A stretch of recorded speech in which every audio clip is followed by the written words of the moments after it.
Good morning. Thank you, President Shapiro, distinguished faculty, friends, and family. But most importantly, thank you, graduating class of 2016, for having me here today. I'd like to start by focusing on me and saying how excited I am with my new title, Doctor of Arts. Doctor of Arts, also known as the doctor least requested in an emergency. Is there a doctor on the plane? I'm a doctor of arts. Sit down, sir. I believe you meant sit down, doctor. But I should say I'm not the most excited about my new title. My wife's family is Jewish, and her mother is so happy that she can finally tell people her daughter married a doctor. This is for you, Joanne. I also can't tell you how nice it is to be on a stage where I am without question the dumbest person. For example, Richard P. Lifton behind me pioneered the use of human genetics to understand diseases, but I just made a joke about my mother-in-law. It's a true story. I was telling this to someone while we were preparing for this. I was thinking back to the 2 science classes I took at Northwestern that were required. And my freshman year, I took a class called Earth as a Planet. And I got a C. And then my spring quarter, my senior year, I realized I hadn't taken my second one, and I took a class called Intro to Geology. And halfway through the first class, I realized that what the class was Earth as a Planet that had been renamed Intro to Geology. So yeah, I got that second C. Also, I want to say it's such an honor to share the stage with my fellow degree recipients, and an even greater honor to share it with the recipients of the Distinguished Secondary Teacher Awards. So wonderful to be up here with you. My mother was a public school teacher. I have so much respect for what you do.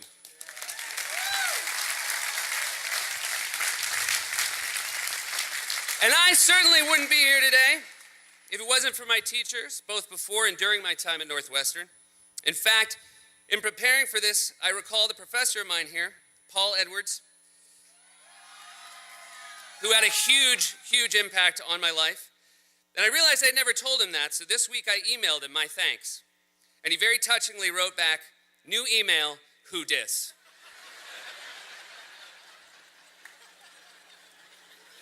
I'm just kidding. He didn't write back. But I cannot express to you how special it is for me to be here in this place today. 42 years ago, I was born down the street at Evanston Hospital.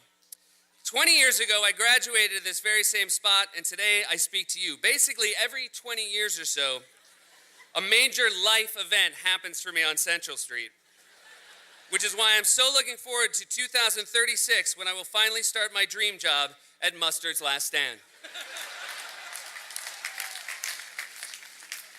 So thank you for the honor of speaking to you today. And while I am excited to be here, I'll admit I was hesitant to accept when I was first asked. Hesitant because I honestly didn't know if I was up to the challenge of imparting you with words of wisdom on this, an incredibly momentous and well-earned day of your lives. But then I thought back to my commencement 20 years ago. I was sitting where you were, and Robert Redford, the legendary Robert Redford, was standing here. What made me think I could do this was, looking back on that day, I realized I don't remember a single word Robert Redford said. And that was Robert Redford. What chance is there that you're going to remember a single word I tell you today? And mind you, I remember a ton of other things about that day. I remember I walked here wearing Ray-Bans and carrying a bottle of champagne. I remember my brother, Josh, a Northwestern sophomore at the time, was on crutches and had a long, stringy ponytail. In his defense, it was 1996 when a long, stringy ponytail was also a terrible look. I remember he was so overwhelmed by the commencement that my least emotional friend started crying really hard. Like really hard. He was crying so hard we thought we might have to take him to a doctor. I don't want to say his name because he's still embarrassed about it, but I will tell you his nickname is Bags. And we call him Bags because his name is Dave Bagaror.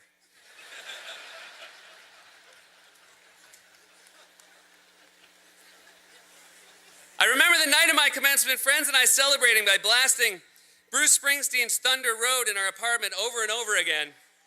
Not because we think Evanston is a town for losers, but because we love screaming, "I'm pulling out of here to win." In fact, we played it so many times, the graduate student who lived across the hall screamed at us to turn it down. And I also remember telling him, "You grad students think you're better than me, but you're not, and tonight you can suck it." And being older, I'd just like to say to that grad student, wherever you are, in reflection, I realize you were, in fact, better than me. But in my defense, I was drunk. I had just graduated, so you can suck it.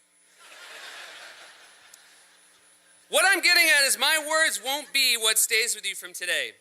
Today is a culmination of your journey and your achievements. So while I'm speaking, I invite you to drift off and remember your favorite parts of the last 4 years.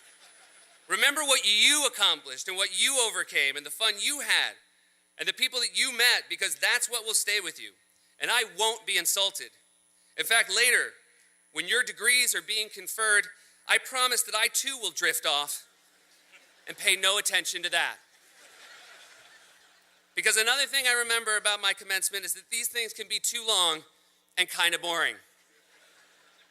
I also remember, and I'm so glad they haven't fixed it, that for a school full of very smart people, they sit everyone who's graduated and all their friends and family facing the hot, hot sun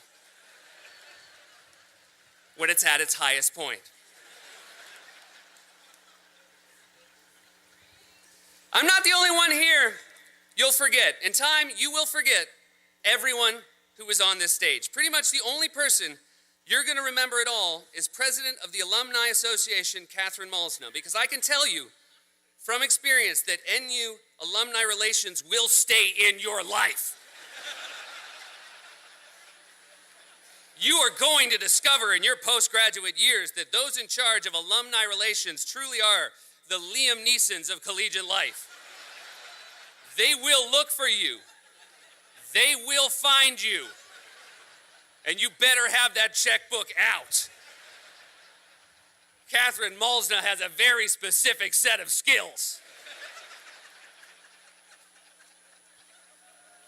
So despite coming to the conclusion that I am no way the most memorable part of the day, I still had to write this speech. And I didn't know if I should start with an outline or just write a first draft that I could show to colleagues or talk to other people who have given commencement speeches in the past. But instead, I decided to honor my years at Northwestern and the kind of student I was. I would wait until the last minute, pull an all-nighter, and just jam this bad boy out. I even messed with the margins and used a big old font.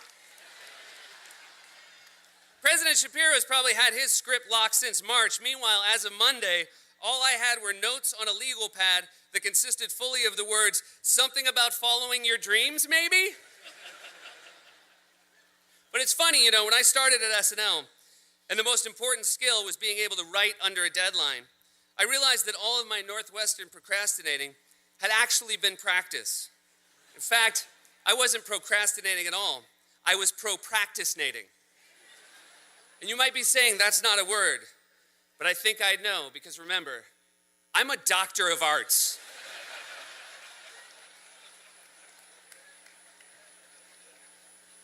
Just be thankful I have a script. In his introduction, Justin mentioned I was in the Meow Show. And no, I have considered just improvising this. Walking out and saying, "Can I get a suggestion of a location you see yourself in 10 years? But I decided writing it was better and more fitting because I learned to love to write here. And that it wouldn't be hard for me because not a day goes by that I don't think about my time at Northwestern. So I can sincerely tell you this, you will leave here with knowledge and a diploma. But what will endure the longest are your friends. I am so close to the people I went to Northwestern with, and I can tell you it is great to be 42 and still be friends with the people you knew when you were 18. So today is the day to look around your group of friends and identify the people who you want to be a part of the rest of your lives. Also, while you're at it, look around and identify the friend that's kind of a dud. Because today is as good a time as any to cut ties. And trust me, every group of college friends has a dud.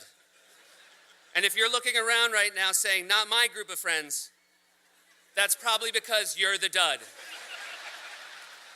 That's just real talk. I can also tell you that 20 years from now, 30 years from now, or maybe even 40 years from now, the day will come when you pay off the last of your student loans. I can tell you that one of the benefits of going to Northwestern is, unlike an Ivy League graduate, people will think you're smart without immediately thinking you're also pretentious. Unless that person went to the University of Illinois, in which case they'll think you're incredibly pretentious. You know, I also thought it would be nice today to share an inspirational speech, and since Northwestern is on the quarter system, and this is the last graduation of any major university, I realized I could just steal a quote from another 2016 commencement speaker. Like Michelle Obama, who said to the City College of New York graduates, "We know that our greatness comes when we appreciate each other's strengths, when we learn from each other, when we lean on each other." Or Lin-Manuel Miranda, who told the graduates at the University of Pennsylvania, "I know that many of you made miracles happen to get to this day. I know that parents and grandparents and aunts and uncles and family behind you made miracles happen to be here." But I think my favorite inspirational quote came from Donald Trump, who said to the graduates of Trump University, "If you want your money back, you're going to have to sue me, you losers."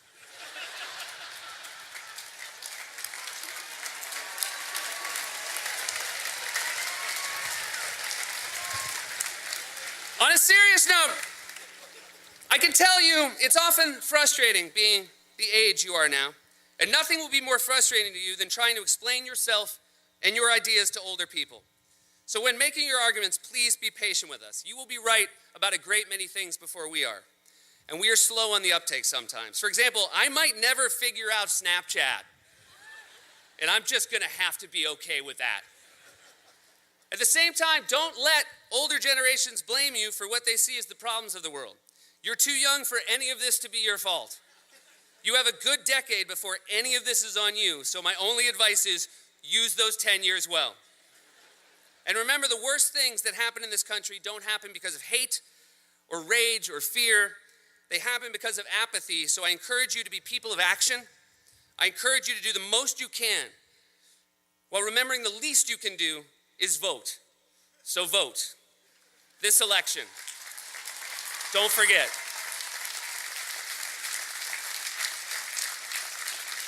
And speaking of different generations, I'm a new father. I have a 3-month-old son. Thank you. And one of the other reasons I agreed to do this is that I'd like him to come here one day. And based on everything I've seen from him in his first 12 weeks, I just don't think he's going to have the grades. For real, he just goes to the bathroom whenever. I can't see him nailing the interview. But all joking aside, I love this school. I truly believe I would never have been on Saturday Night Live, and I would never have hosted a talk show if it wasn't for my time at Northwestern.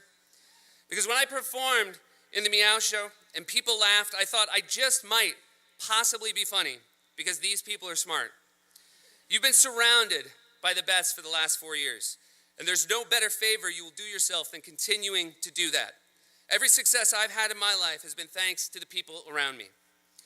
But more important than anything Northwestern gave me in regards to my career, or in regards to my friendships, is the fact that I wouldn't physically be anywhere if it wasn't for Northwestern. Because in 1967, 2 freshmen met here. An engineering major from Pittsburgh, Pennsylvania named Larry Myers, and a theater major from Marblehead, Massachusetts named Hillary Olson. Those freshmen would go on to be my parents. They met in a poetry class, and my mother still remembers the first thing my father ever said to her: "Let's make a baby who will one day speak at commencement."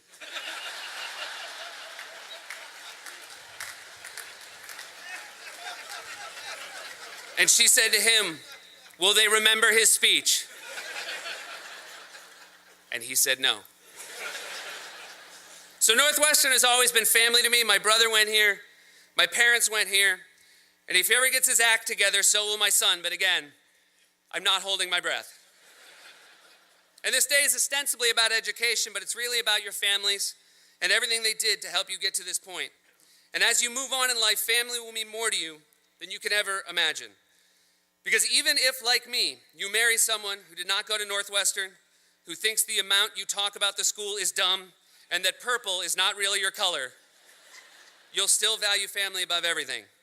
Because let me say, I value my diploma, but I love my wife. Because unlike my diploma, I know where my wife currently is. I think maybe my parents' attic, the diploma.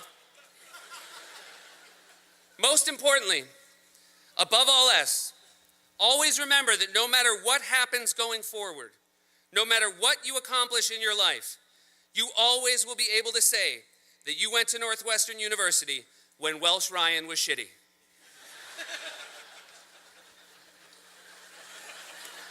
And I end it with that because last week Northwestern sent me the full script of today's remarks, and even though I hadn't written mine, I saw that the next thing President Shapiro is scripted to say is, "Thank you, Seth, for those inspiring words."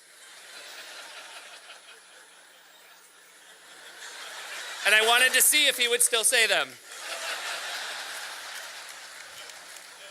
So now, with only what I guess is only a few hours left to go with this, I'm going to put on my glasses and pay close attention, wide awake, to what I'm sure will be a scintillating ceremony. Thank you all, and congratulations. Go Cats!